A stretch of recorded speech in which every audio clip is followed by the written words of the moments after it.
what are we aligning to, right? Like we have a society of value pluralism. That would be really a shame to lose. Sentient creatures care about very different things, but they are nevertheless enshrined in a civilization architecture, which both allows them to peacefully coexist when their goals like misalign, but also it allows them and actually encourages them to cooperate on Pareto preferred possibilities, rather than having like one entity trying to regulate and control AI development. Instead, what you have is like many different actors kind of like coming to a type of agreement of like which kind of capabilities are dangerous to develop. This agreement is then basically enforced multilaterally by this kind of like cryptographic monitoring fabric. I think if we're only ever focusing on the worlds that we're really trying to avoid, you can do that all day long. But if you never build the stuff that you do want, then there's just less and less even to strive for. And I think we're at that point now for civilization. Like we need to level up and lean in. It's possible. Welcome to the Future of Life Institute podcast. My name is Gus Stocker, and I'm here with Allison Duettmann. Allison is the CEO of the Foresight Institute. Allison, welcome to the podcast. Thanks so much for having me. I'm really excited for the conversation. Fantastic. All right. You have a bunch of writing on two different paths to developing AI. One you could call the centralized path, and one you could call the decentralized path. On this podcast, we've discussed a bunch of the risks of decentralized approach to developing AI. But I think it would be worth it still to go into detail discussing the risks and benefits of centralization versus decentralization in AI development. Yeah, I'm game. Let's do it. Perfect. What do you see as the main dangers of a centralized approach? Well, I mean, like first, it's never as cookie clean cut as you make it out to be. I think over time we're just like evolving in different patterns, and it's very difficult to even distinguish centralized from decentralized. At what levels are you are you even looking at it? But like, in a nutshell, looking at it very crudely, like a centralized path could mean both centralization in terms of like one company or like one actor or one AI system or one government gaining lots of control and power through AI development. And on the decentralized path, it could mean anything from like multiple different actors to like a variety of different actors to everyone in civilization having really a stake in AI development. And so there's like it's a spectrum, of course, always. But like saying very crudely, like there's just a host of lists. I have this post where I really go like one bullet point by bullet point. But I think sometimes it's like really good to actually like lay out the trade-offs and compare them for both centralized and decentralized systems. So I guess, a big one that one is worried about, perhaps my background's in philosophy from like a meta-ethical perspective, is like the possibility of value lock-in and the possibility of like and of progress lock-in to some extent. I think value lock-in, that's really ignorant of how values developed over the history of civilization. So if you think of how we have evolved as a society and how we've made progress over time, it is by people trying out different things and by different pockets going off and developing and developing new cultural norms, etc., and then like meshing it all together again. And I think ultimately, if you have this one centralized actor that that like stably controls the world pretty much in a very concrete and radical example, then I think that's quite ignorant of how we have evolved pluralistically. Yeah, so that's one thing that I'm very worried about, just meta ethically, and I think that's not something that like the AI community has very well grappled with and grasped with. It's just like, what are we aligning to, right? Like we have a society of value pluralism, and we have a society that like rather than trying to make us all agree on a specific value set, has mostly worked by creating architectures in which value pluralism can coexist and in which different entities can cooperate for mutual benefit, even if they don't share goals perfectly. And so that would be really a shame to lose. And it's very unlikely that we'll get it right on the first try. Historically, we haven't really been good at it. So I think the first one is just the meta ethic concern. I don't know if you want to dig into it. I can rattle, I can go down the list and just rattle a few more off, but No, this one is central, I think, and important. So if it's the case that, say, one company or one government is is the entity that arrives at AGI or perhaps even superintelligence first, and if there's only one of these systems, then it seems that the values of that company, of that government, will might be able to assert power over the world for perhaps a long time. And so it's is there, I guess the central question then is there a way to incorporate this feedback and critique that we have in our current culture, the way we develop values and refine them over time, can that be incorporated into an AI system, or perhaps in an approach taken by a government or a company? I hope it's possible.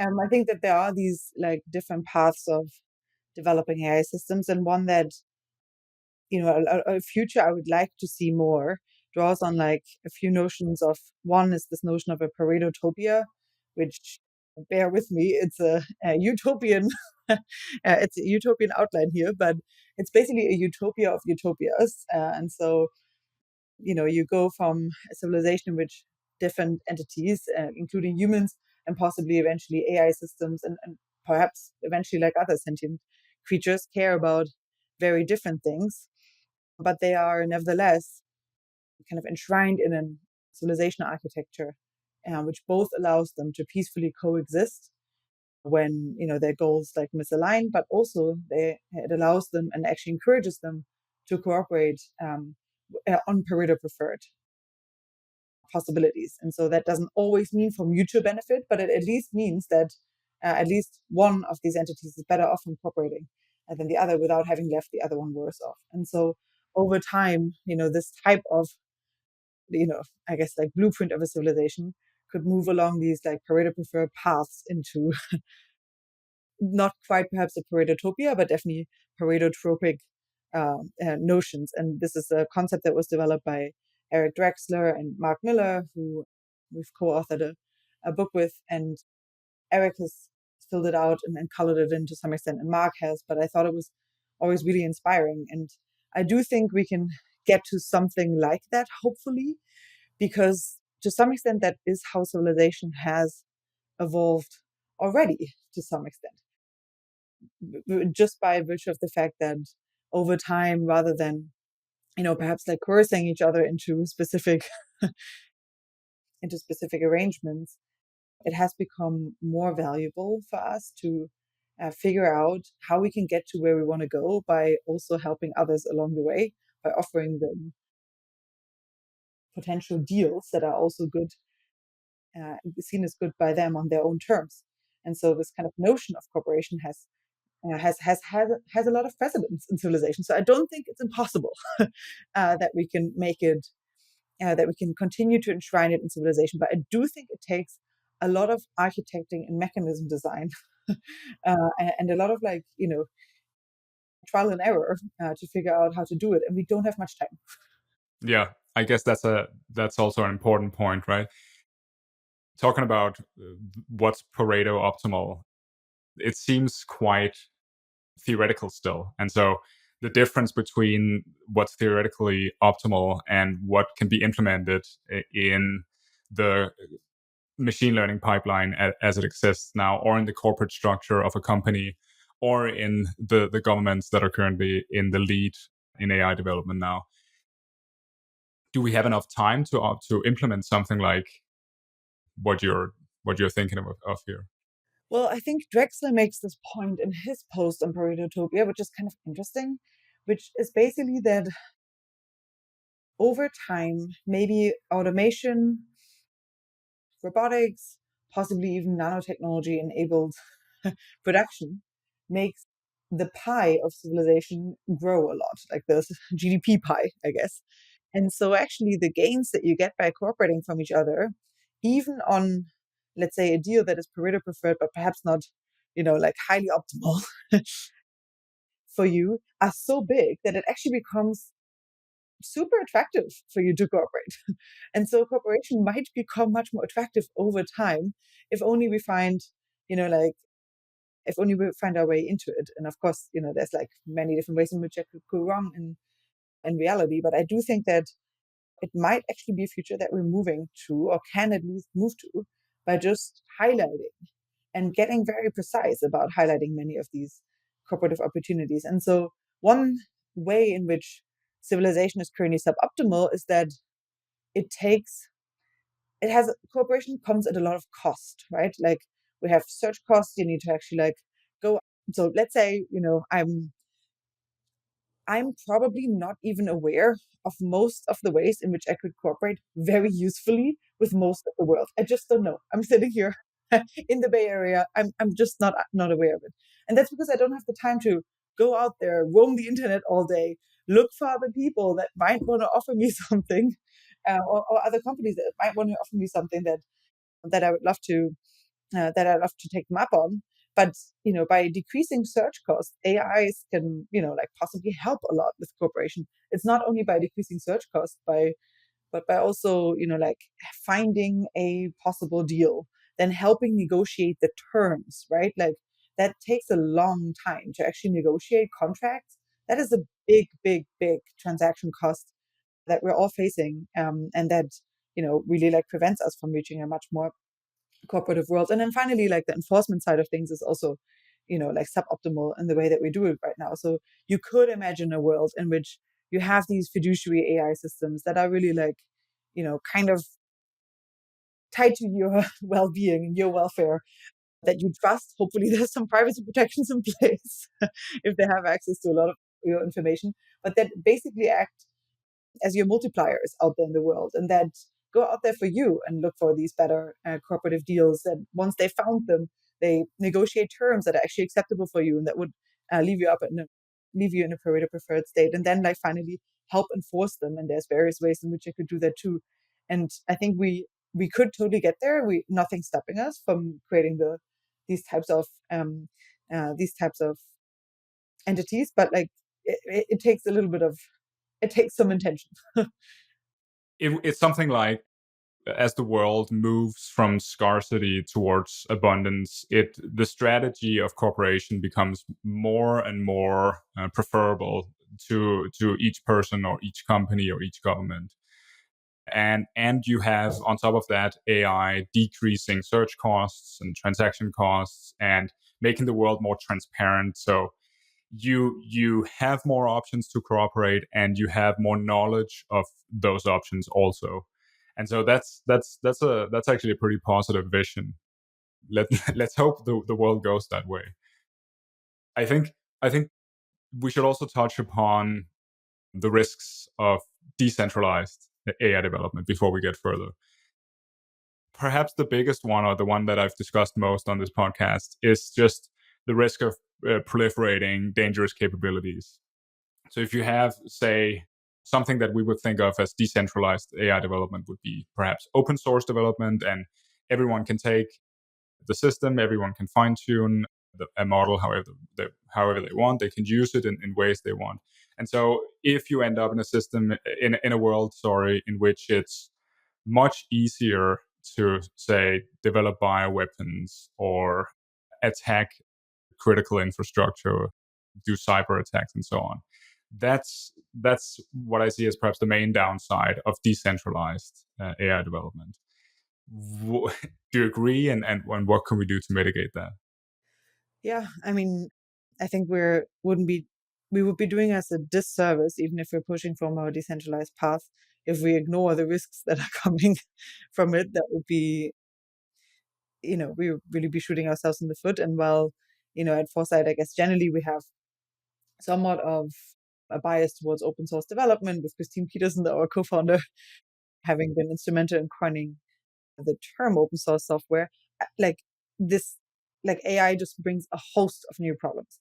It's not only that, I think the decentralized development of technologies in general, including bio, nano, just on its own, let alone, multiplied by AI, is risky enough. But, with AI, all of those risks possibly multiply, just because It allows possibly like a much, much larger number of people with much less financial and other costs to develop more and more civilization destroying technologies. And that is a real risk. And I think that, we are almost incredibly lucky that so far we've been able to sail through, or let's say muddle through. We haven't quite sailed through, we have muddled through. And so this needs to be taken into account, basically. And I do think that over time, this offense defense dynamic and the way that it's playing out is just something that has happened over the development of civilization. And but now it's really supercharged, and so we just don't know on the short run how AI will influence offense and offense capabilities, and whether anything will become offense dominant. And so I think we need to really be very, very careful here. Yeah, so it's definitely a very big problem that decentralized approaches are facing, but I do think we can build decentralized approaches with these risks in mind. We just need to, basically, it's not the kind of dichotomy that people usually think about, of like, either you have risks of runaway technology, so we need a centralized actor to like have perfect surveillance and enforcement capabilities to crack everything down, or on the other hand you have totally decentralized technology development. And and here, yeah, have possible risks of this open source development. But on the other hand, we can think about what are actually like decentralized approaches for addressing these risks, right? How can you actually build in this differential technology development framework? How can you build in this DAC framework that actually builds with taking care of risks as you develop the technology, and building for that in decentralized ways? I can go into some details, or like, into some Yeah, examples. let's talk about some examples of how to do decentralized defense. The one that springs to mind for me is strengthening cybersecurity, or developing kind of AI enabled cybersecurity. So using AI to defend against cyber attacks, for example, that seems to be something that can be implemented by companies in a decentralized fashion, but would be quite useful in making the world more secure and perhaps more stable. Yeah, I mean, like, I think one big benefit of decentralized technology development is that you just have more eyes on the ball. So that means that as technologies get developed and they might turn from a white ball into a black ball, in like Bostrom's terms, you have more people spotting this, right? Like, the more people or the more entities you have red teaming, the easier it is for you to figure out when something goes very, very, very awry. And I think many AI companies have found that, actually, that once they release their products is when they actually spotted some of the biggest flaws. And so we need to bring the kind of super intelligence of civilization to bear on to red team and actually make safe some of the technologies that we're developing.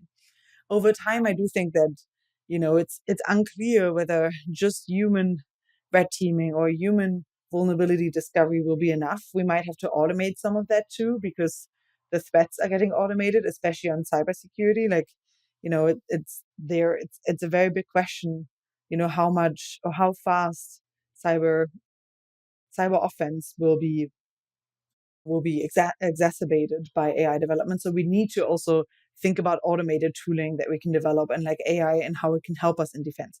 But in a nutshell, I think the more eyes we can bring on the ball, the better it is.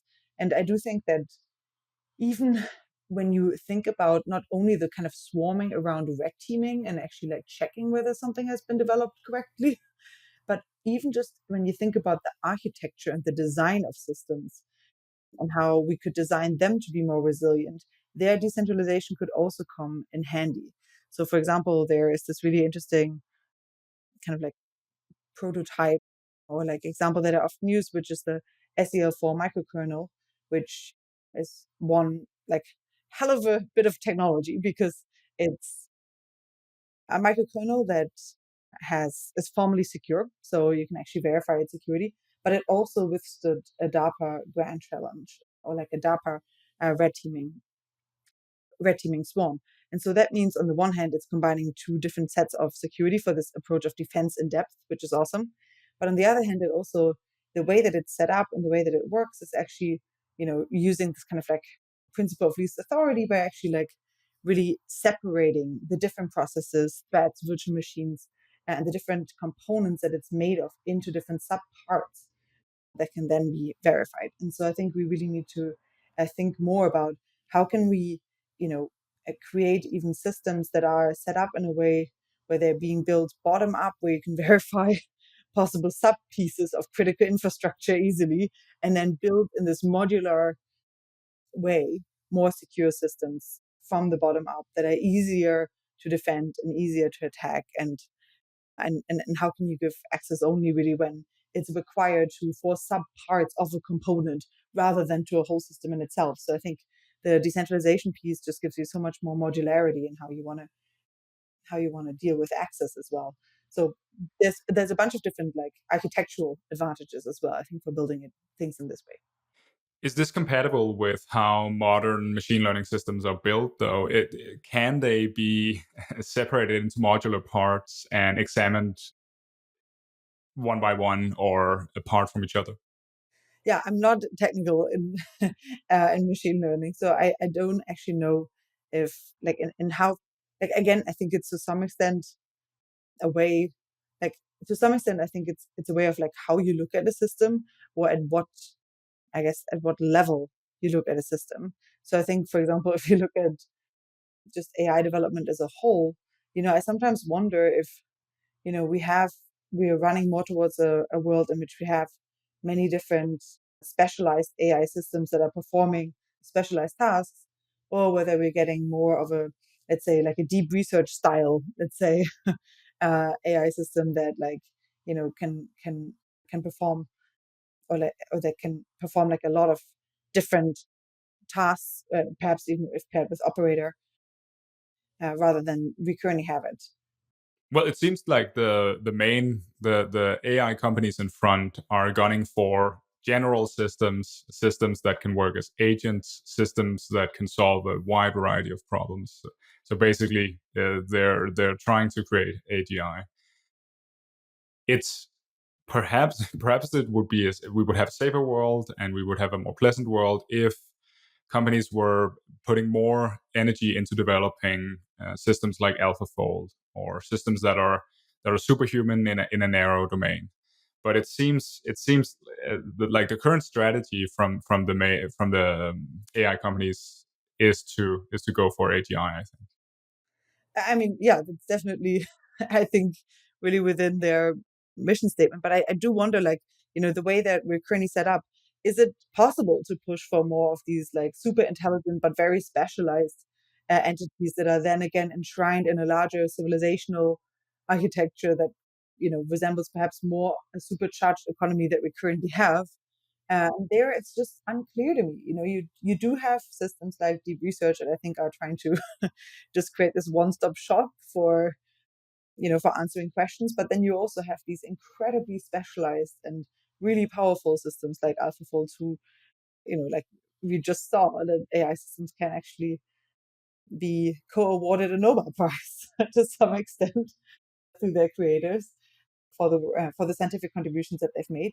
And so it's unclear, I think, which future we're racing towards. And I do think that at least when we do some RFPs at Foresight about research automation, and this is very specialized research automation. So we want to see a lot more automation of like specialized specialized research problems. So for example, there's like a really interesting prototype brain GPT that is really trying to create this AI system that can help you a lot with neuroscience literature. It's really trained on neuroscience literature, which can already propose and then predict the outcomes of neuroscience experiments better than human researchers can.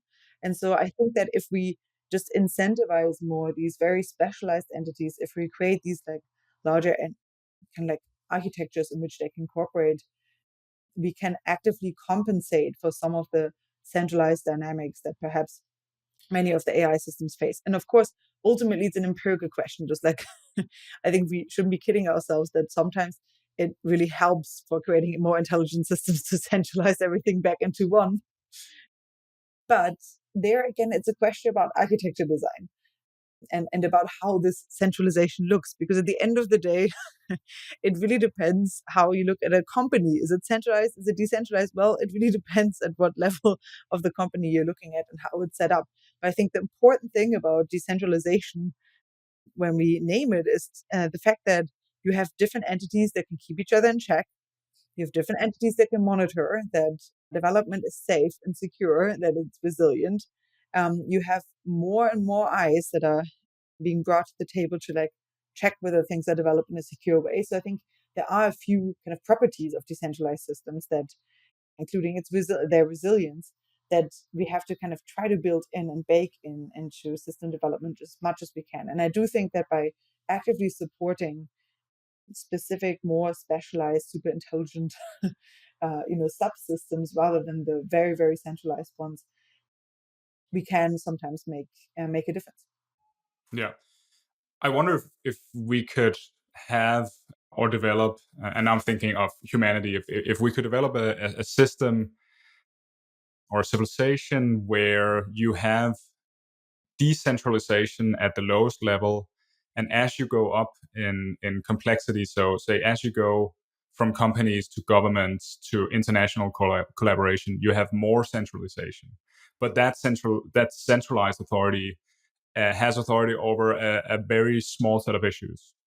To be more concrete here, I'm imagining something like you have a number of companies in different countries developing AI in different ways. That's relatively decentralized. Then you have national governments regulating those companies to a certain in different ways. So you have some diversity there, you have some plurality in the way you're developing AI. And then you have an international organization trying to prevent the most extreme risks. And so that's of course a centralized institution, but perhaps we could limit that institution's power to only govern a small set of issues, like, for example, the development of new weapons or self improvement in AI systems. Do you buy this vision of decentralization and centralization at different levels of civilization? Well, I guess if we want to build something like that, we should at least have this principle of like subsidiarity in there, of like really only deferring to the upper level when it's actually necessary, but trying to make decisions on the lowest level of governance possible, right? Like, but in general, I don't know, because from what I've seen from most centralized organizations is that they have a few other problems in the sense that, first of all, that would obviously still be the most like whichever one is furthest up the stack is at the end of the day still the most powerful one, right? And so it does create this competition, for power and possibly for the most power seeking actors to rise to the top. So that's number one. So you have possibly a problem of internal corruption. Then I think even if these internal actors in this very, very powerful meta entity are benign, they are still somewhat prone to extortion and extortability by external actors. So, like you have this kind of single point of failure where if I wanted to attack that entire system, I would go to the top, right?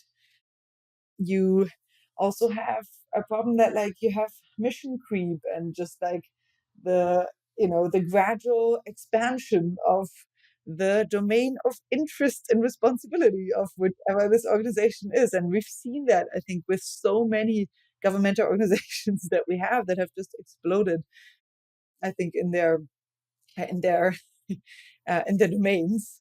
So I'm just not sure if we can create this actually in reality in a way where I would be like, yep, this seems like it has some positive dynamics in place over time. I guess the lower parts of the stack would have an ability to compensate for the power dynamics of the higher parts of the stack and cross check and monitor and verify, the more optimistic I would be about a scenario like that.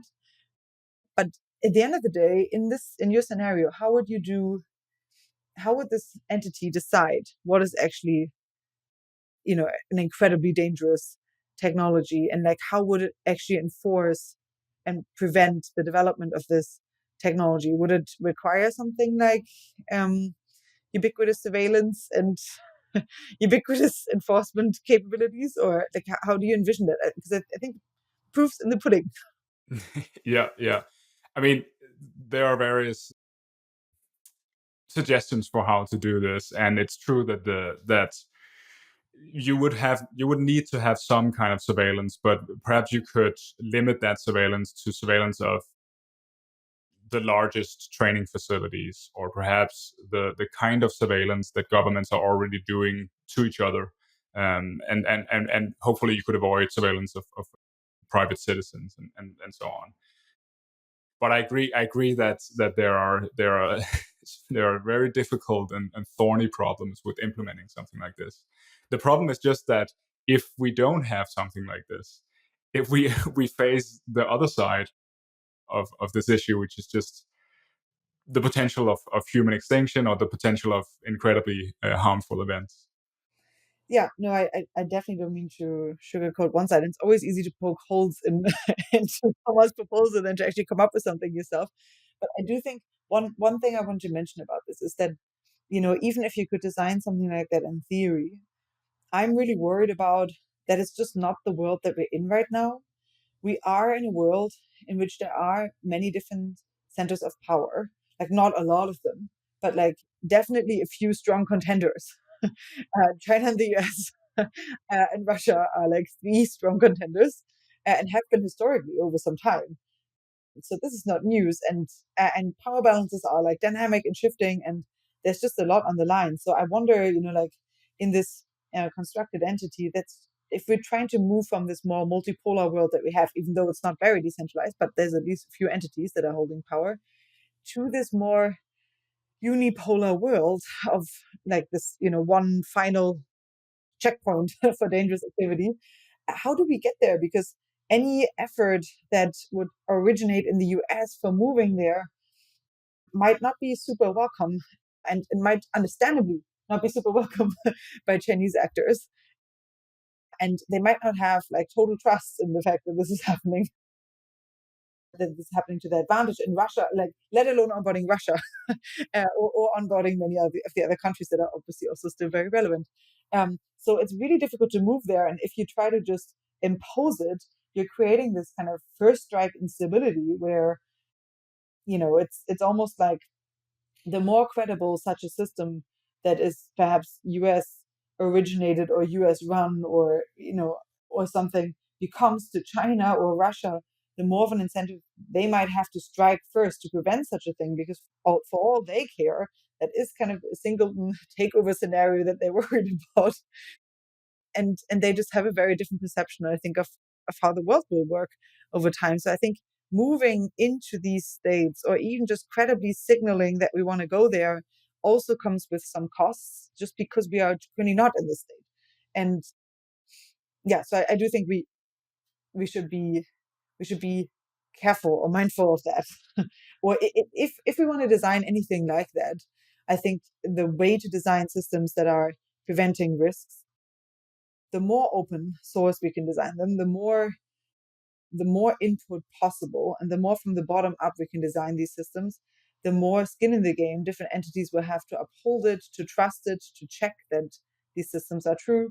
And I'm not arguing for at all for total technological proliferation with like no guardrails and check, but I do hope that we can create, possibly using technologies like including much of the cryptographic technologies that have been developed for a long, long time, but that are still economically somewhat lagging, that we can develop basically new types of technologies that allow us to do some of the monitoring and some of the checking for risks revealing without revealing all the information that we might have. So, for example, one notion that I think is quite interesting is from Gillian Hatfield. So, if we wanted to create anything like these kind of like regulatory entities, she has this notion of regulatory marketplace or regulatory marketplaces. I don't know if you've come across it. No, I haven't read about this. Okay, so in a nutshell, let me try to piece it together. So I think And then I think there was a Gov AI paper actually that built up on it. So I'm probably meshing the two here, or I might describe the version that Gov AI was using. But in a nutshell, you basically, rather than having like one entity trying to regulate and control AI development, instead what you have is like many different actors kind of like coming to a type of agreement of like which kind of capabilities are dangerous to develop, which we don't want to, like prioritize for now, and what's the kind of like kosher to go to develop for the time being. And so this would be more flexible than having like this one entity deciding, but it's this kind of like pretty multipolarly designed safety framework. And once they agree, this agreement is then basically enforced multilaterally. And it is enforced by this kind of like cryptographic monitoring fabric where you just have to kind of attest that you hit specific benchmarks that are still seen as safe, or that on the other hand, that you're developing perhaps things that you're not developing things that are not safe. And so over time, you can basically have a monitoring fabric in place that does something what usually you think a government does, but that is nevertheless controlled by the different actors building it, that perhaps has also input from, like a societal and civil society committee that can prove that this is in check with civil society's preferences, and that is just a little bit more adaptive to the pace that the world is moving in. And these are all, I guess, possible structures that we could be developing through these techniques that I think Ben Garfinkel often summarized under structured transparency techniques, where you're using various different cryptographic tools and privacy preserving technologies to develop systems that allow you to test very specific properties about a system without having to reveal everything. And so there is an incentive for companies to sign up to this, because rather than them having to reveal all of their model weights to everyone else, and they might only have to reveal the things that really matter from a safety perspective. And so you could imagine at least things like this. Of course, they're not economically viable or feasible or competitive yet, but they're not impossible to build either. Yeah, it sounds very interesting. The thing I would be most interested in there is whether such a system could be used to prove that you are not developing a certain capability. That's the difficult one, I think. That is the hard one. How do you show that you don't have some other training run running in the background developing a highly capable system that can help users develop bioweapons, say? I think that's an unsolved technical problem. It is an unsolved technical problem. Yeah, I think. I mean, that is one of the trade-offs of having privacy in systems, is that you just don't know what's not being done. um, that's a much harder thing to test for, but there is at least you get. I mean, the good thing about this is that it would create a little bit more trust, and it would just, we don't need a perfect solution. We need to create like enough trust and goodwill and enough ability to coordinate over time that the incredible uncertainty that we're under right now is just a little bit more bound. And historically, at least, there have been prototypes and cases where this has been tried on a very, very small scale. So, for example, I think Binney, when he was still heading the NSA, had this prototype within the NSA where he created this system called Thin Thread, where basically, rather than some of the NSA agents having access to unencrypted telephone data and information, they would only see encrypted information. But then, when specific tripwires were triggered that would cause the system to think that they're now discussing, terror or dangerous capabilities, then that information would get revealed to the analyst, and at that point, they could you'd have a human looking over it. And so what this allowed is that they were able to monitor a lot more of the data coming in, but only when specific tripwires were triggered, actually a human was able to look at the information. And so this was an internal way in which the NSA was trying to keep itself in check.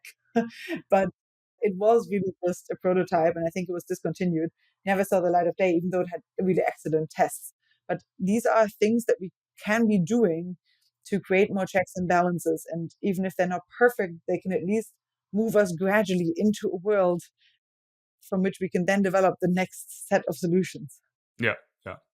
So one theme I see running through your writing is that you wish to you wish for humanity to continue the way we've been corroborating in the past into the future, and the future will involve an increasing number of AI entities that we have to cooperate with. So you write about scaling cooperation, which is about beginning to cooperate AI to human, AI to AI, and humans staying in the loop of civilizational cooperation as we integrate more and more of these AI entities. How do you envision that? What are the main challenges? Yeah, well, I mean, I think, It's a very big question. I know. but it's also a really exciting one, I think, to think about because we're now really in a position where we are building some of these entities. So it's a very timely question. But if we like, we're developing currently AI systems, many different types of AI systems that are quite different to other cooperative partners, which were mostly made of humans that we really like known, or that we're used to cooperating with. And so these AI systems, they don't share our substrate. They have evolved in different ways that we have not evolved to parse. So, for example, if even just in a normal social situation, like the fact that we're biological creatures, you and I, the fact that we have evolved in like similarly cultural contexts with a similar biological evolutionary history gives me at least like some confidence or like some bounds in how you will react to a specific situation. And it's not perfect, like there are many different ways and for how to trick this, but over time we've become pretty good at figuring out culture, norms, institutions, all the way from like contracts to like more fancy ones to cooperate for human beings. And so I think that if we want to include AIs into this framework, we need to update much of the game theory and we need to update much of the institutional mechanism design that we've relied on for so long in civilization. And that's a really, really exciting task because on the one hand, you want to avoid that AIs can, collude, outcooperate, deceive you with the new types of strategies that they might have that we don't just haven't evolved to track yet. So, for example, this is, I think, work from Christian Schroeder-David and a few others on steganography and how AI systems can already, like hide messages pretty much in plain sight to humans, but pass them on to each other that are only readable by or decipherable by the other AI entity. And so they are just by virtue of the fact of how they use and parse language, which is very different to how we do it, they might already be able to collude and deceive in these ways. And so those are new ways in which they can deceive us that we've not evolved to pass. And so we need to kind of get better at detecting this. And then on the other hand, we also really want to draw on their new possibilities or like the new opportunities that they give us to cooperate much better. And so there's this paper from Andrew Critch and I think Stuart Russell and a few others where they discuss open source game theory and open source. Basically, in that paper, they lay out these basic bots that can read each other's source code and try to see what types of what types of cooperative deals they can come up with. And so, one benefit of open source bots is that when you and I try to enter into an agreement, I actually can't look into your head. I have somewhat of an understanding of whether or not you'll deceive me, but I actually can't check whether or not you will, even if you tell me that you cooperate, will you follow through? I don't know. But open source systems can actually check how the other one will respond. And so they might enable us to create institutions which are much more collaborative and cooperative and where conditionally upon the other one possibly cooperating. If you do a specific action, you can then offer them very like much more favorable terms. Of course, it's not all rosy what they lay out in the paper, but like I think we can use that to our advantage. And so we just need to start building. We need to start developing theories around the game theory for this, and we need to really like importantly also just start trial and error and testing a few of these systems. Do you think we will need to limit AI systems in perhaps their speed or their memory in order for humans to stay in the loop? So I'm guessing that in the future there will be a temptation on the part of AI systems, perhaps directed by humans, to collaborate at a very high speed, and to perhaps draft a document in 10 minutes that would have taken humans weeks or months to create. And so do we need kind of artificial limits on these systems in order for us to stay a part of the way that the world works and how we cooperate? Well, there's the question of like, do we need them, and then um can we enforce them? Because especially if like in that scenario, it sounds like it would be much more competitive to actually create these contracts faster, and perhaps those that evolve and experiment with doing things faster are the ones that that will just have more, that are better at creating economic value very fast. So it's going to be very difficult to throttle that, I think, artificially, especially. Yeah, throttling, I think it's difficult. um and if you think about it, like, the way that we've evolved is often by having a technology come in, us being kind of overwhelmed, and then getting better at using it and getting better fast at using it. And so one, I think, interesting example is like, then when I think Christine Peterson, actually our co-founder, told me this. I think when the ability to create newsletters with your own fonts first became possible, we basically created the most outrageous newsletters at Foresight. Foresight was founded in 1986 because no one was able to use fonts correctly, and it was just all over the place. It looked absolutely atrocious. Now we're like really good at creating good template libraries and good style guides, etc. And of course, that is a very low stakes example here, but even in the way that we create contracts, right? Like we basically, I think, get first overwhelmed by the possibilities that a technology creates, and then over time we get better at adapting for it, and and creating templates that then other people can reuse and just think better about it. So I wonder if one, like, I'm not sure what normatively I think we should be doing, if we should be throttling them or not, but I think, like, perhaps realistically what we should also be thinking about is like, how can we make humans better at keeping up with the speed of them, and actually using them and leveraging more. And we have like a very big neuroscience and neurotech program in that area that we're really trying to use to like help humans get up to speed, be able to compete with, merge with, collaborate with AI systems. It is a little bit more speculative and out there. I'm not sure if you want to go there, but I think that one way in which we can stay relevant in this world is by also improving our ability to make use of these systems, and whether that is through neuroscience and neurotechnology, or whether that is through having AI systems actually help us parse this information better, or whether that is through AI enabled forecasting of different scenarios that would play out if this contract would get enforced and simulated out.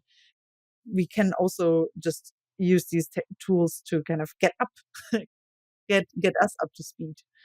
Yeah, I guess it's a question of time, whether we have enough time for us as humanity to adapt as we've done to previous technologies. We've adapted to the car, to factories, to industry in general. The world has changed tremendously over the last, say, 300 years, and we've adapted to it. in some sense, I think we're still adapting to the internet and social media and so on. We haven't kind of perfectly integrated and understood those technologies.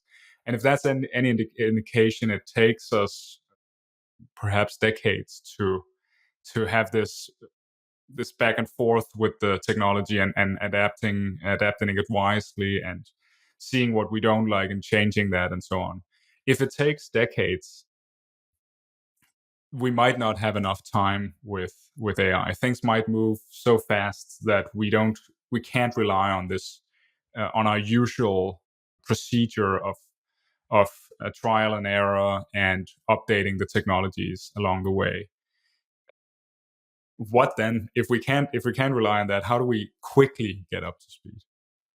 Yeah, I I mean, we're going to find out because, like, when you said decades, that's long. Decades is long. I'm not sure if we have decades. I don't think so.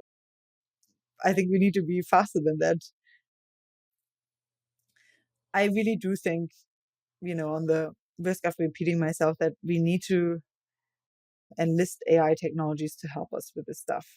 And we need to just become better at integrating this into our civilizational defense strategies rather than just, the ancient tools of cooperation and of sense making that we've used until now. You know, I know that,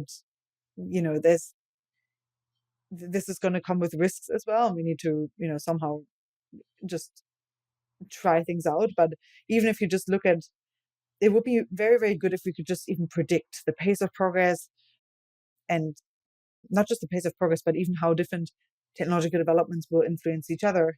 And even here, we can, I think, enlist AI to help us with this. So, I know that Anthony from FLI is also one of the co-founders of Metaculus. Metaculus has been one of my favorite projects for so long in the Bay. It's a really fantastic forecasting platform, and they just launched like a bot forecasting challenge. And so that basically means that, rather than perhaps the forecasts that have been going on Metaculus for a really, really long time, where human forecasters predict and gradually get better at making sense of the world, we can enlist a lot of AI systems that never get tired, that 24/7 can predict on a variety of different scenarios and give us really good simulations about outcomes of specific actions.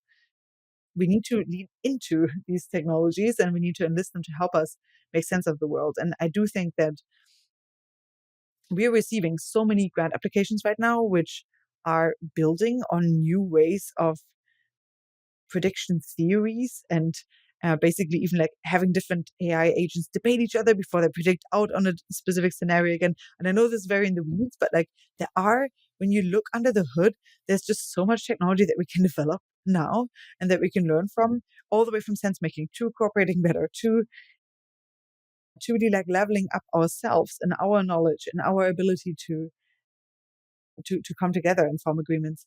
Like there is a lot we can do. And I think that we just need to we need to upskill.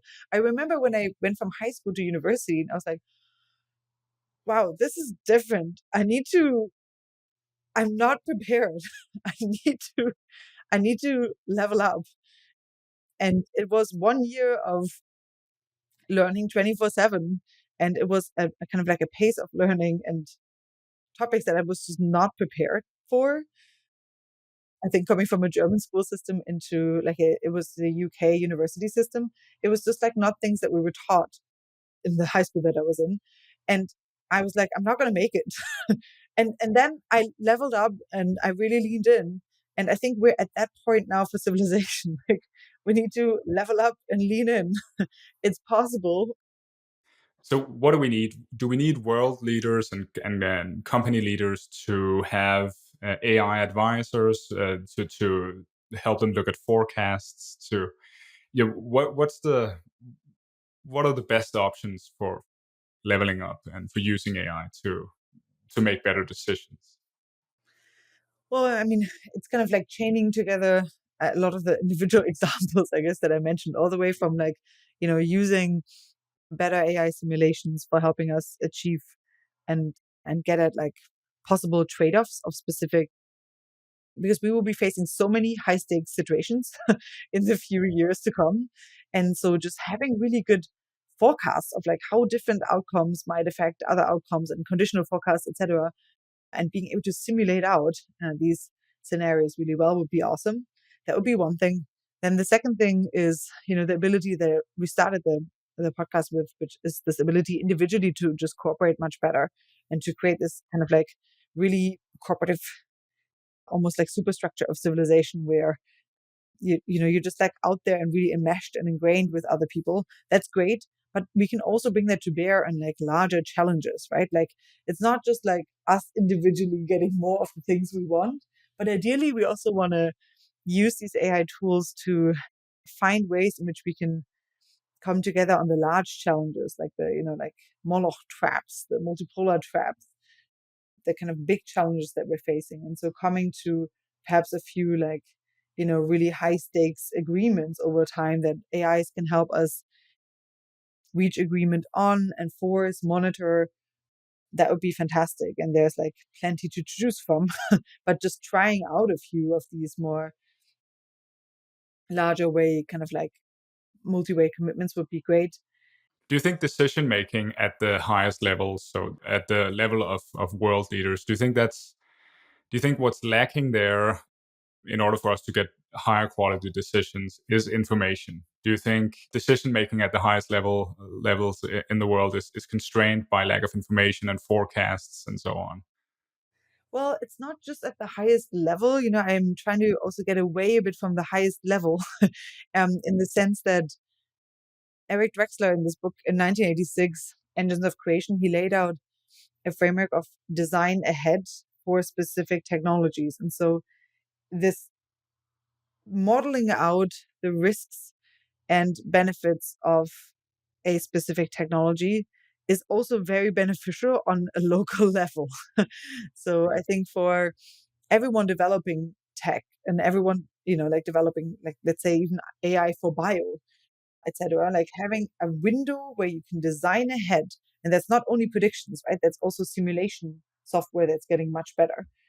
Having a window in which you can first design ahead the systems that you're then building and model out what these systems will look like gives you this delta between the level that you can already create things in the physical world at and the level of technological development that you'll be at soon, and those risks and benefits. And even just creating this window of design ahead allows you to then create these more differential technology development strategies to build out for the risks. And so I think this is not just something that should be done at the higher level through prediction markets, but like through modeling and simulating out possible positive scenarios, but also possible negative scenarios for specific tech and for the interrelation of that tech with other technologies, right? And I guess, yeah, I think we should. It requires all of us to take a little bit more responsibility, I think, because the world is going to get much more complex, and so the better again we can get at like building things safe and securely and red teaming them from a local level upwards, the less problems we'll have to deal with on the upper levels of the echelon. Mm-hmm. We've discussed a bunch of options we have for developing technology for cooperation, we could call it, and so technology for humans to cooperate better and for AIs and humans to cooperate better. I guess one worry there is that we don't have that much time, perhaps, until we have very powerful AI. And many of these technologies are still in a phase where they're not ready to be implemented. So this is something that you've written about yourself. The reality check of whether we have enough time to use these technologies if we have very short timelines. Say if we have powerful AI before 2030. How do we grapple with that? Do we need a plan B? What do we need? A few months ago, when you probably have seen this too on the internet, you just saw a lot more basically very short timeline scenarios, and they were either specific forecasts, or they were fictional scenarios where people were grappling with like 2 to 5 year timelines. And in most of these scenarios, there was like the outcome was pretty centralized, either in a negative case of an AI singleton taking over by creating mirror life or something and only like a small fraction of humans surviving, or by or it was positive by having, like one world government come in or something and swoop up and and take on technological development. And I think in many of the war games and like tabletop exercises that I've seen people do, these are the main kind of the main solutions that people reach for, right? Yeah, it seems that if we have short timelines, AI development is probably going to be more centralized, right? It's as if the game board is now set, and we know which companies and which governments are relevant, and we know which, therefore, which companies and governments are not relevant, and now it's just we're moving quite quickly towards powerful systems. So is there a sense in which short timelines is is a bad sign for the technologies and the ways of cooperating that we've been discussing? Yeah, I mean, it certainly feels that way now, just because of the lack of imagination, I think, of coming up with decentralized, multipolar, multi-stakeholder solutions on that could work on short timelines. But on the other hand, it's also not totally sad. We don't just have OpenAI. We have more than OpenAI. We have many, like a few main AI developers right now. And the more time passes, the more other actors are coming online. I think, like, yeah, DeepSeek might have been like, just one case in point, but like nevertheless, that happened this year. And that was kind of came out of the blue.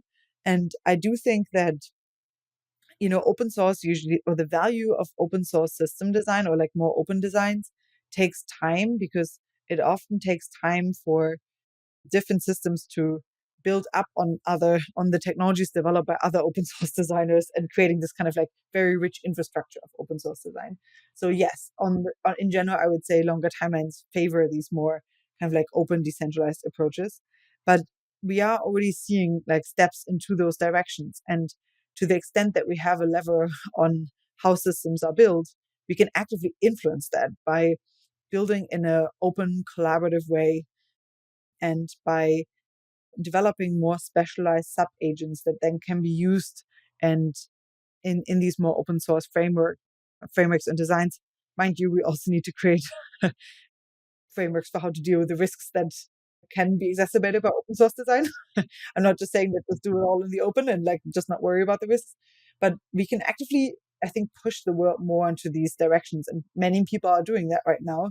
Many companies are doing that. I think even Sam Altman said that, he wonders sometimes if he finds himself on the wrong side of history by having pushed for perhaps a less open technology development within OpenAI, which had originally, I guess, set out to be perhaps a bit more open than it currently is.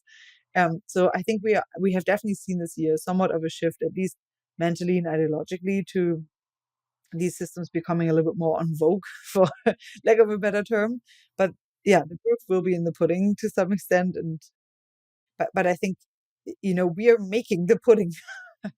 We are by, by the work that we're funding, by the systems that we're building, by the way that we're cooperating, by the systems that we're like praising.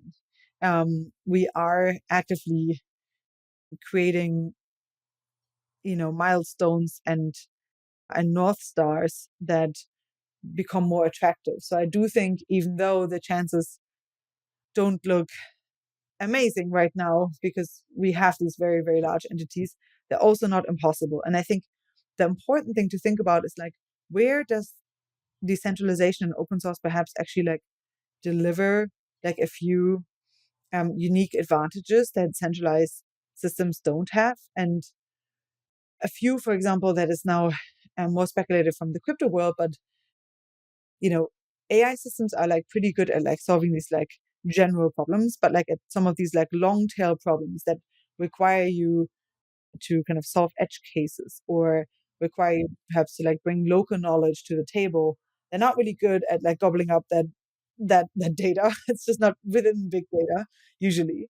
But here, systems like even within crypto and Web3 are pretty good because they can incentivize individual actors to bring local knowledge to the table, right? Through like DAOs or through decentralized marketplaces or smart contract design, what have you. And so you can draw on the kind of areas in which centralized systems are perhaps not as competitive with decentralized systems to try to build more there.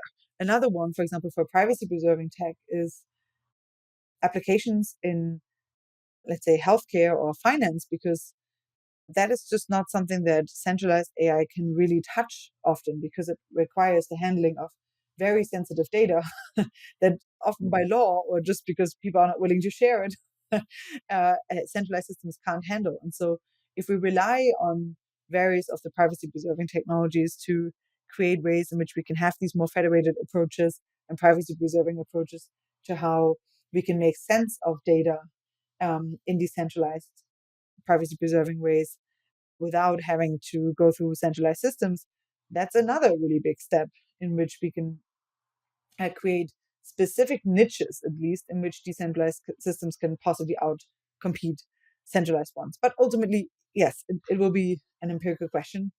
But I think the more we put compensating dynamics in place against those, and the more we actively build the build with that future in mind, the likelier we are to arrive there. Is there perhaps another thing working against decentralized AI development, which is that the way these modern machine learning systems are trained is very capital intensive. It requires building large training clusters and drawing lots of power and so on. As we scale up these systems, as we build more and more expensive clusters, I don't think we've solved the technical problem of training, say, decentralized training. So training one system in say 20 different locations and then combining it in a certain way. Is that working against the decentralized approach also? So capital intensive and just the need to build out a lot of hardware in these training clusters. That is definitely still, I think, the default path that we're on. You're right about that. But there are specific, at least prototypes that are trying to do it differently, right? Like there's Prime Intellect that is trying to do more, enable more decentralized training runs. And there's various other projects like that out there. And whether or not they will ultimately be competitive is a different question. But like people are using those. They are actively being developed and more. And I think the more and more people wake up to the power that AI development holds, the more incentivized individuals are also to like take part in these more decentralized compute clusters. And so I certainly know of like a few efforts that are trying to build more decentralized, either community held or individually held compute clusters up, and see how they can collaborate with each other. And I think that's kind of inspiring. So there are probably specific problems that the centralized ones will always be better at solving. Absolutely. But the more we can incentivize folks to come together to build up these more alternatives, I think the more likely we'll make them to at least be viable in specific scenarios. And they have already proven to be at least like to produce interesting solutions for like sub problems. So I can't say whether or not I'm hyper optimistic here. To some extent, it's an empirical question, and it's a question just about like what is actually required to build very powerful AI systems. But yeah, like so I think my answers are always mixing to some extent like a normative with a descriptive because we ultimately have to kind of choose the path that we think might normatively be better while still being realistic, possibly enough that it's even worth striving for it.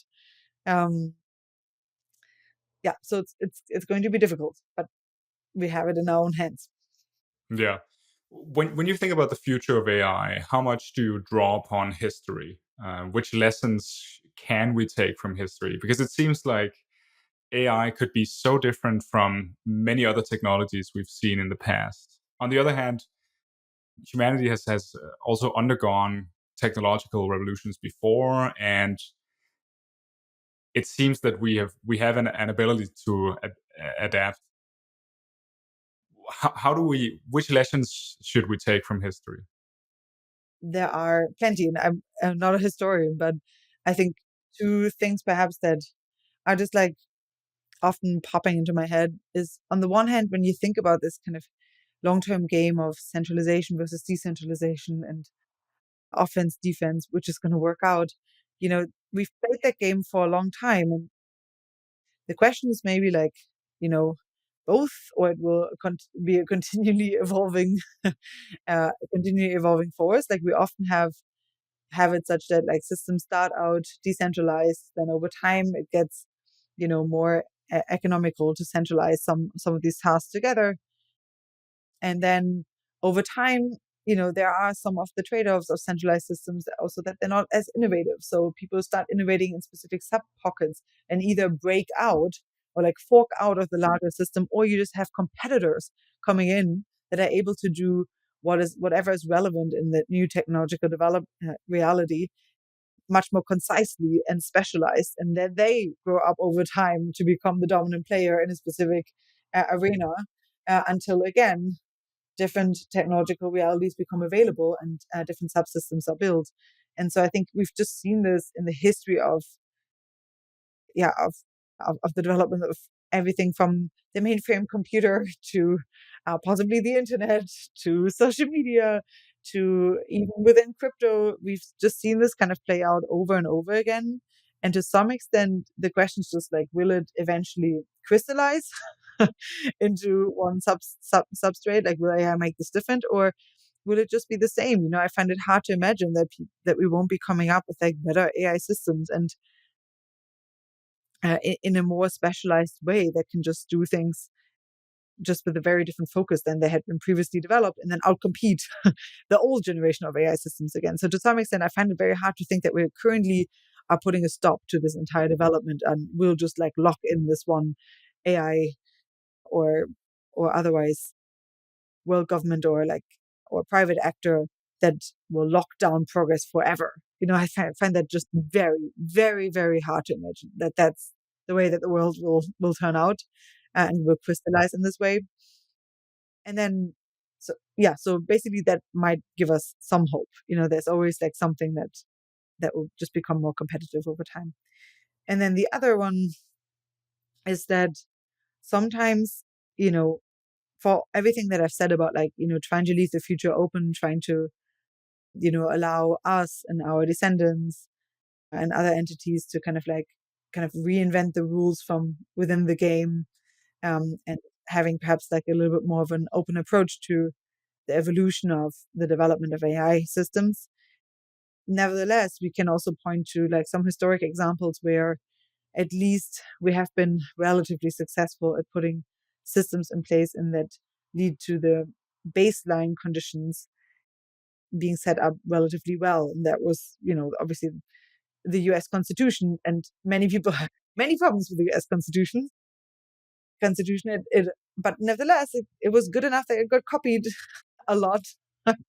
And it also is good enough that to some extent we're still living more or less in that world. And that is something that they have gotten extremely right. I don't think if you talk to the founding fathers now, they might be incredibly thrilled about the current expression of the Constitution. But I also think that they would be flabbergasted that in a world of such technological maturity, it still to some extent works more or less at putting in a framework within which we can then invent the next better systems. And so now we are again in that same scenario where we have to set something like that up for a world which will mostly be run by intelligences that are vastly smarter to us. Isn't that an argument in favor of value lock-in then? If the U.S. Constitution were able to last, say, hundreds of years, and is still influential to this day, isn't that an argument that the values we put into our AI systems now are going to persist in the future for a long time? Well, I think what's interesting about the Constitution is that it didn't really do that. What the Constitution did is like it actually just put a system in place by which of checks and balances and of procedures and of rule of law, so that different value systems could flourish and thrive and counteract and compensate and keep each other in check. So and I think that's what we need to do, right? We can't just like totally go hands off the steering wheel and be like, okay, well, we're just going to leave it up to the evolutionary dynamics at play. But we need to create systems that make opportunities for cooperation and the benefits for cooperation on shared goals easier, and that restrain power centralization and that restrain actions that would like basically wipe out the entire playing field. And so we can put these side constraints in place without necessarily having to say all that much about value alignment or value lock-in or exactly what type of future we would want from an ethical perspective. But we need to create the playing field with which then the next civilization has a chance to iterate on the game and make up new rules and play it forward. And I think, for example, one crazy scenario that we might have to think about soon, and this sounds sci-fi, but I don't think it's actually that far off, is space property rights, right? So if you look at the evolution of property rights, or I guess, like the innovations within property rights, we had a lot of time for this. And there's many different theories of property rights.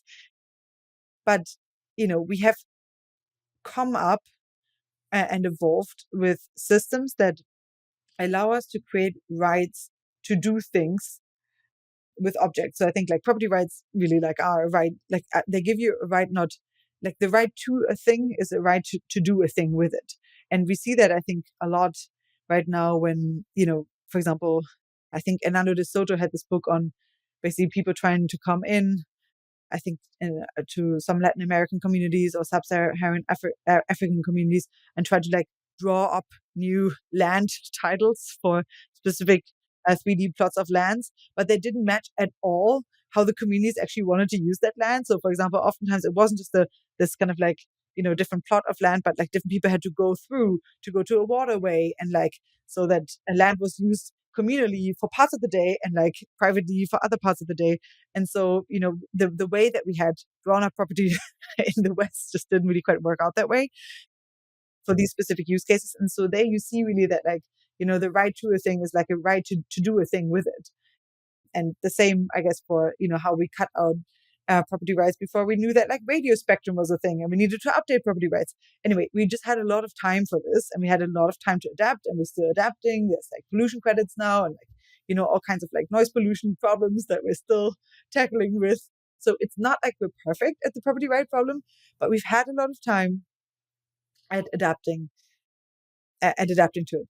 Now, we might soon have to rethink that drastically because if we create incredibly powerful technologies, including AI, that might want to make use of space resources, aka possible property, the kind of 3D slices of the world that we currently are drawing just don't apply there, right? Like, it's a lot about like what actually has like exposure to the sun, how like how does energy work in space, and can you build a Dyson sphere between me and the sun, yes or no, like these things will become like not soon super relevant but like soon enough ish that we have to drastically rethink the way that we've done things, and we don't have much time for that either. And the fear is that if we don't think things through or don't simulate things out possibly or model things out, then it's just going to be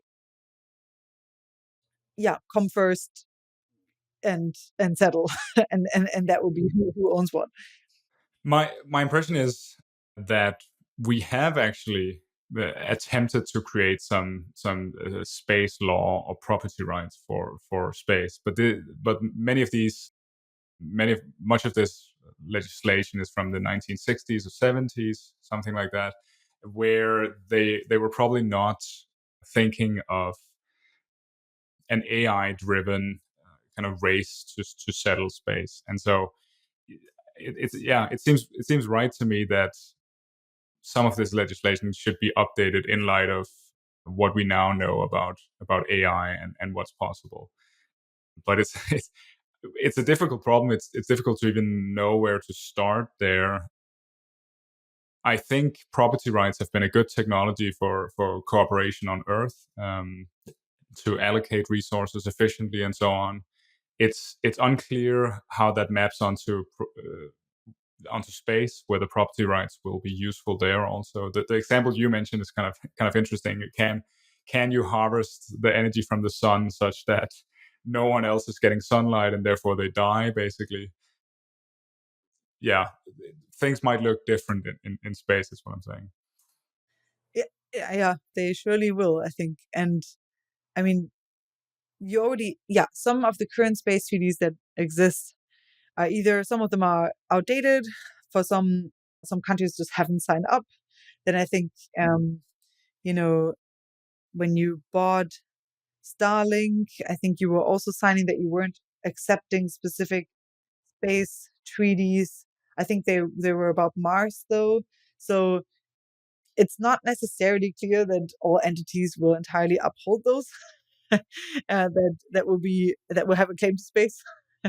And the interesting thing here is also that, even again, it's the same thing that we talked about earlier. Like, even if you could come up with a perfect system theoretically and abstractly, having enough skin in the game for everyone to uphold it that will become a relevant actor on that sphere, that will be a really difficult one, right? Like, let's say, because you need to create enough skin in the game for all entering parties in that arrangement for it to be continue to be more beneficial to uphold that system that you're developing rather than try to overthrow it. And because it doesn't have any legitimacy from the get-go yet, because it hasn't been around for millennia, and we can just point at the fact that we've always done it that way, it's going to be very difficult to come up with something in this emergent way that has enough legitimacy that we'll all will continue using it. Yeah, I mean, there's a temptation if you're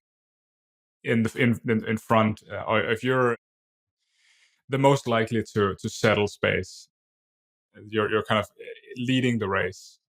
There's a temptation to not care about any restrictions, to not allow any of these potential treaties, to restrict your settlement of space.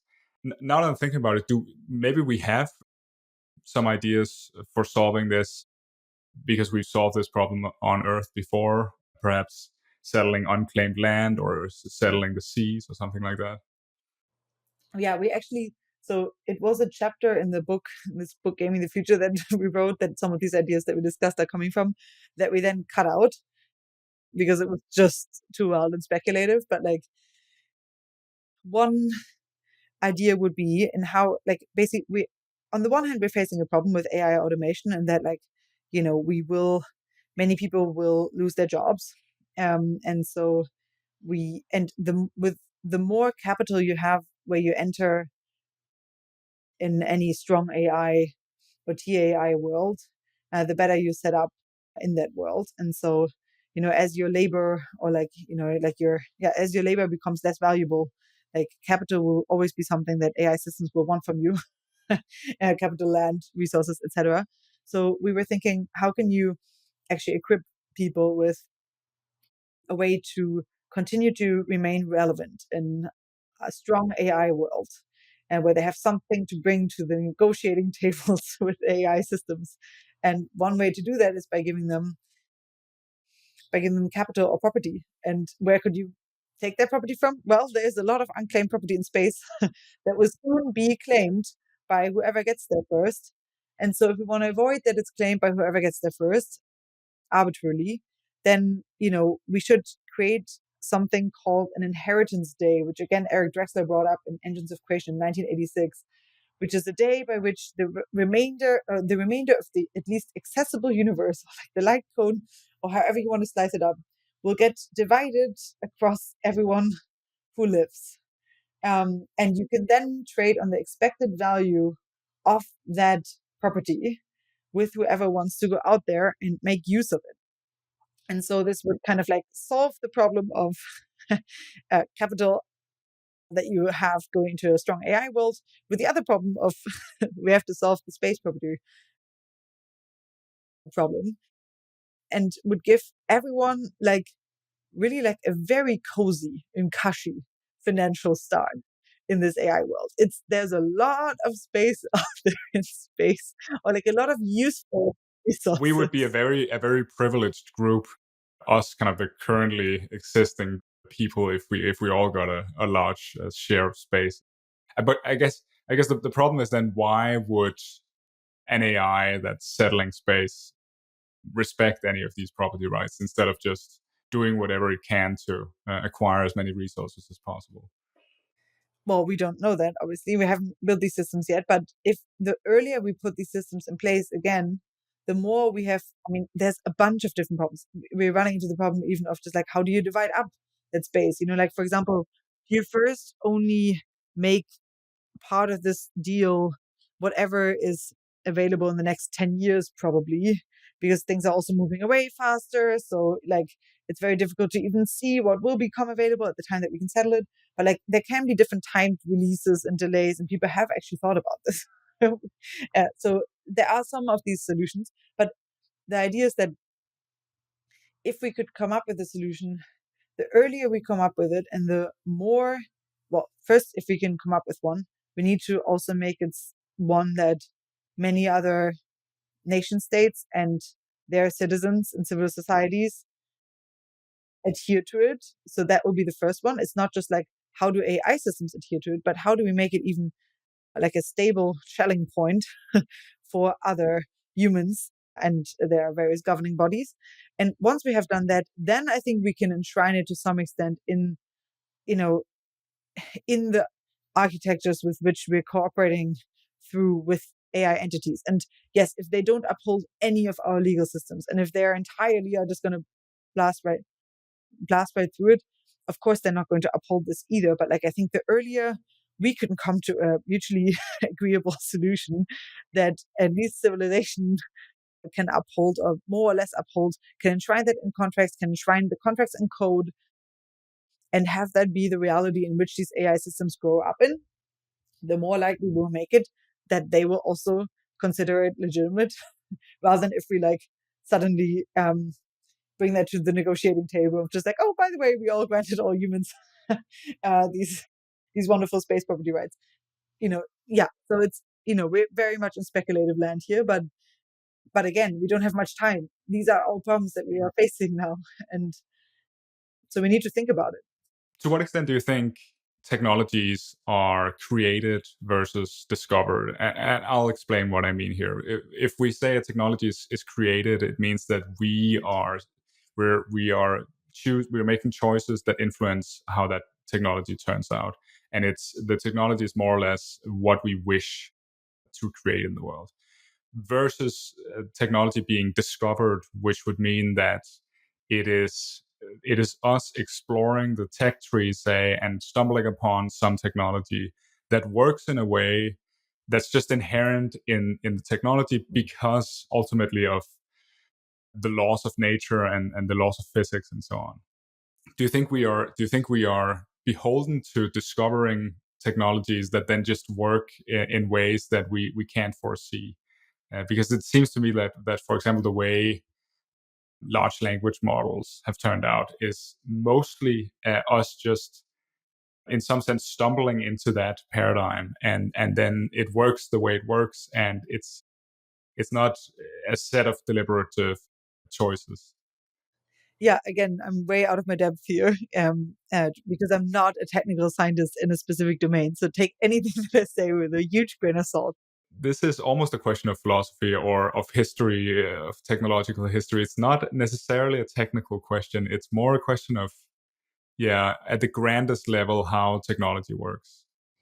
Yeah, but I think different people have very different theories around it. I've definitely like there are strong proponents of both of these theories, basically, and there are examples of both, I think, to some extent. And actually, I came across this really interesting blog post the other day where someone was trying to calculate how useful very large scale scientific problem projects have been. Andrew White, I think, at Future House wrote it, and was just like calculating how much CERN cost and how much we actually discovered through it, and whether that was a useful thing to do, or yes or no. And then for other things too, like the Genome Project, etc. And so he was just trying to see, like, was this actually a useful undertaking? Can we do anything that is as directed, yes or no?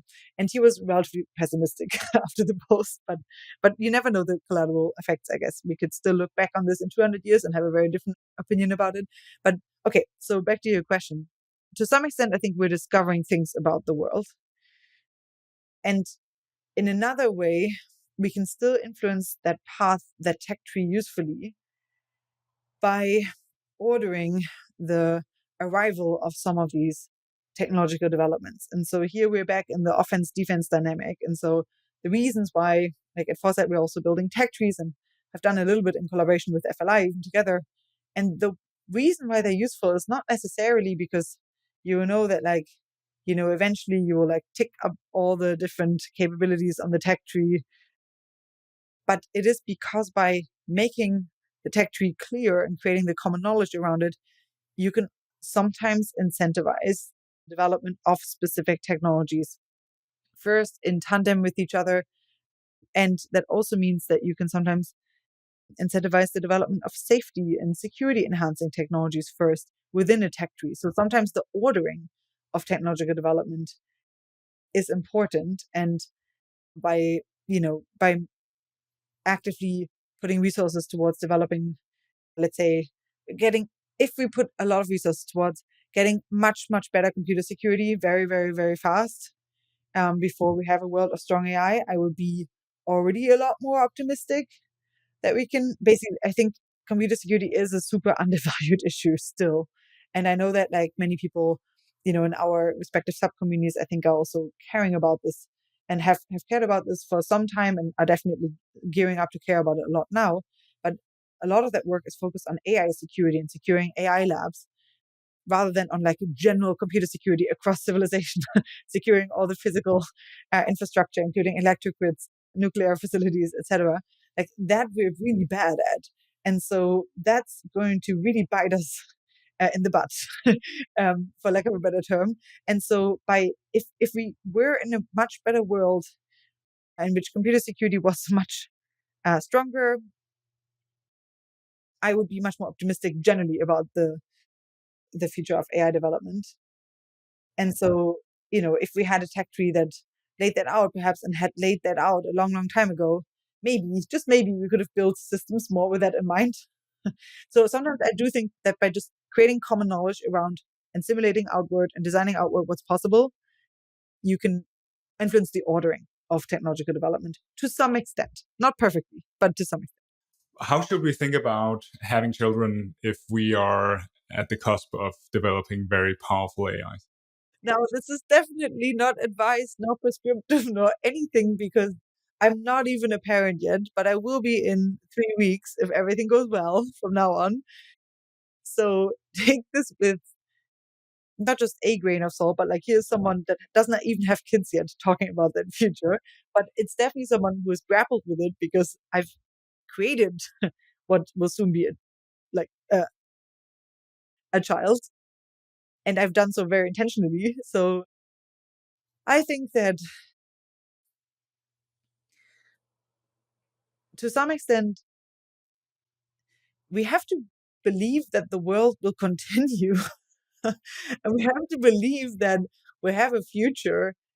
That is, to me, the almost the number one necessary condition for us to have a chance at having a future at all. We again, with in collaboration with Future of Life Institute, we were really leaning into our existential hope track at Foresight and created a lot of world building around positive futures and positive worlds and how a positive world with strong AI could look like in the next 10 years. And I think if that like our entire work on existential hope has like, taught me one thing is that like it's really important that we at least have a grain of hope in the fact that we can like make it through, because if we don't, then then the chances go go way down. I think if we're only ever focusing on the worlds that we're really trying to avoid, while never actually actively building for something, you can do that all day long. You can just try to prevent things that you don't want. But if you never build the stuff that you do want, like, then there's just less and less even to strive for, because you're not putting anything in place that you're like that actually makes life worth living. And I think this is probably one of the most impactful things I will have ever done in my life, is to have a child. Definitely one of the most formative, and it's also what makes life worth living at the end of the day.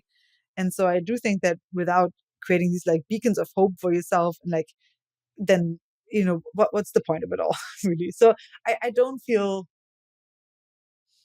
guilty around it. I have no qualms around it.